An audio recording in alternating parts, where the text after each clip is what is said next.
Like many other international students in the States, language learning has been a great part of my life until now. Despite having ups and downs during the process, I found the positive effects it brings on me outweighs the negative side. I was born in Hong Kong, China, where most people speak Cantonese as their native language. Although Cantonese is my mother language, I started to learn English when I was in kindergarten and Mandarin when I was in elementary school. I gained the interest towards piano because of a famous Japanese drama series talking about music. That's a simple but essential element that started my language learning journey. I started learning piano at the age of 10, and I was ready to take the first piano exam after 2 years of training. As the examination was offered by the Royal School of Music from the United Kingdom, the whole exam was carried out in English. Encountering the paradox of doing my favorite activity in the language I hate the most, I was so struggled at the time. I did not want to use English, but at the same time I did not want to fail the exam.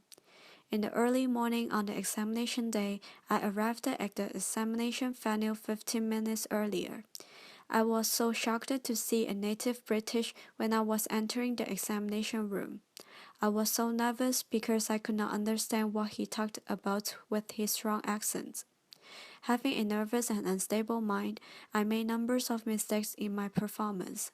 I stepped out of the room without hopes. It was the first time when I blamed myself for my poor English.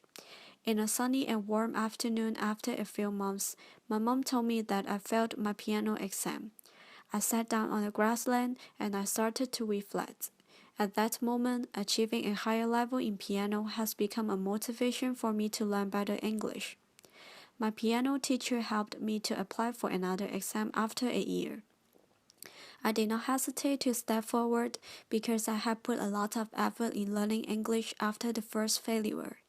Although I passed the piano exam with a fair score, I found it happy and contented to realize my improvement in English. After finished my high school, I decided to continue my education in a community college in Fremont, California. I was placed to the elementary level in English, which was just one level up from ELI. Although it took a while for me to overcome the language barrier here, I finally got admitted to UC Berkeley. I was proud to go through all the difficulties and barriers language learning had brought me. Now I may not be able to speak like a native speaker, but I'm proud to be able to speak a few languages fluently and confidently.